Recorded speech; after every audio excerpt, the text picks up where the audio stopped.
Hola, hoy hablaremos sobre la literatura medieval, un periodo fascinante que se extiende desde el siglo V hasta el siglo XV. A continuación veremos cómo la sociedad, la religión y las lenguas de aquella época dieron forma a las grandes historias que conocemos hoy. Este largo periodo abarca un total de 10 siglos de transformaciones constantes, tras la desintegración del Imperio Romano de Occidente, demostrando ser una época de gran esplendor cultural y no una era oscura como a veces se piensa.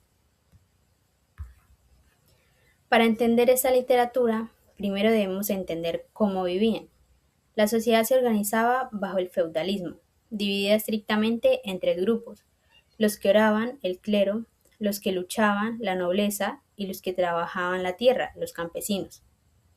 Sin embargo, hacia el siglo XIII surge un nuevo grupo, la burguesía en las ciudades, permitiendo que la cultura saliera del control absoluto de los feudos y abrieran el camino a un pensamiento mucho más abierto. En cuanto a la cultura, imperaba el teocentrismo, lo que significaba que Dios era el centro de todo. La Iglesia era la encargada de proteger el conocimiento en los monasterios. En este contexto, el latín que hablaba el pueblo empezó a cambiar, dando origen a las lenguas romances como el castellano, el francés o el italiano. En estas lenguas es donde nace la literatura que vamos a analizar. Pasando a la poesía, la lírica medieval tuvo su centro en el sur de Francia con los trovadores. Eran poetas músicos que crearon el concepto de amor cortés. Lo curioso aquí es que trataban el amor como un contrato feudal. El poeta se declaraba vasallo de su dama, a quien veía como alguien perfecta e inalcanzable.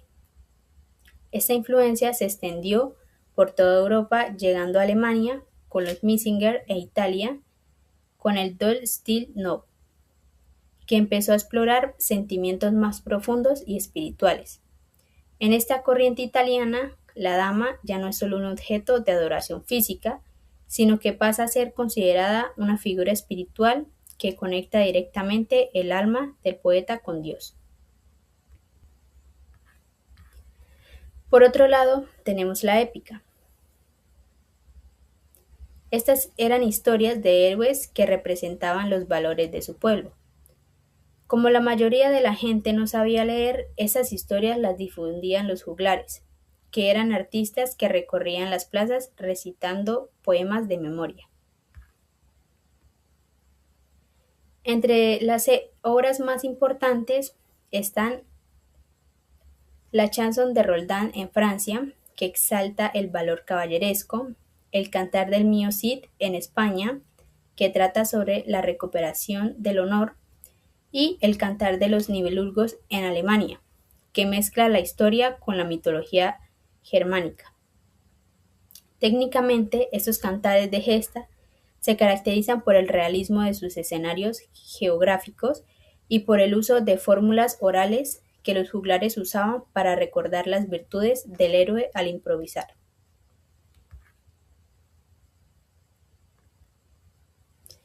Hacia el final de la Edad Media, la narrativa empezó a escribirse en prosa.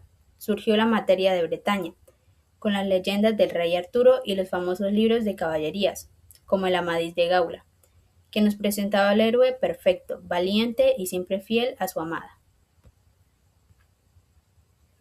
Finalmente llegamos a una figura clave, Dante Alighieri. Su obra La Divina Comedia es el puente hacia el Renacimiento.